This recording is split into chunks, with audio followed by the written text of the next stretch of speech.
Good evening and welcome to 365 Days of Amazing Stories with Theo Mera. Day 155 of 2024. I'm continuing the story of the treasure seeker. I left off the story with Peter Block down in the treasure hall. The bolts of the door having come open and him standing in the room. Would he remember the words that were spoken by the shepherd Martin, that the apparition had spoke, to go to the copper chest and there take as much gold as he wished? We'll leave Peter there for now and go back to Lucia, his daughter, and his wife, Else. When they got back from their shopping, their excursion that day, they came to the house and it was locked, which was unusual. Knocking on the door, no one came out to answer it, and Else got a little angry that Peter was not there to let them in. Well, they eventually had to seek the locksmith in order to open the door of the house, which he did. When they went inside, all was empty. Peter was not there. Everything was in place as it should be. And Else, being who she was, said, that rogue. He's probably down at the tavern. Night came. He did not come back. And by the next morning, Else was worried, as was her daughter Lucia, and felt some remorse for having been so rough with Peter for all those years. The neighbors went out looking for him.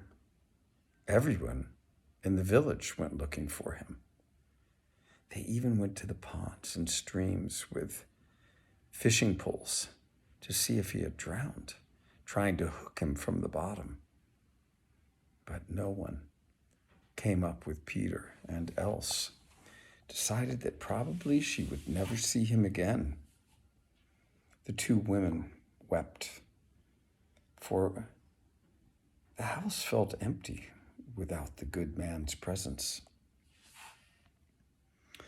Well, some days passed, more than a month, I'll tell you.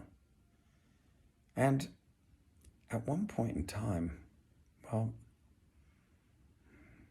Else decided that she needed some help around the place, make up for what Peter used to do. So she decided to buy a beast of burden, donkey, or maybe an ass, we would call it. And after she had negotiated price with the seller, she went to her little secret vault to get some money. Now, she had thought that perhaps, in Peter's absence, he had gone to the vault, somehow opened it. But when she had that thought, she felt for those keys around her neck, and when she felt them, she thought all was well, because she had her keys. And it would take a person a while to fabricate 7 keys in order to get into the vault. Well, she opened the vault up and was shocked to see that a good portion of her money was gone. She stood there for a little bit bewildered and then flew into a rage. Lucia came to see what was the matter, and when she heard that there was money missing, she actually grew happy, thinking that her father, who she loved dearly, had probably taken that money to seek his fortune. She was not so worried about him now. Well, there was still enough money to buy the donkey, who now began to carry the sacks of corn to the mill and the sacks of wheat and barley, and to do the plowing and all the things that needed to be done around the place in order for them to have enough food to live well. Days again passed, and one day, it was not so late in the day, coming up to noon, there was a knock upon the door. Else went to open it, and when she did, there, standing before her, was a handsome, well-dressed young man who asked to see her daughter, Lucia.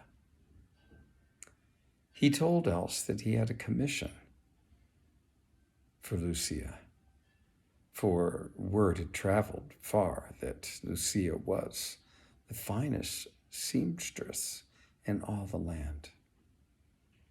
Else thought, I'll certainly know what kind of commission he is after, but nonetheless, she let him come in to see Lucia, knowing that she would be sitting right there, overseeing the meeting. And we'll stop the story there, find out what happens next.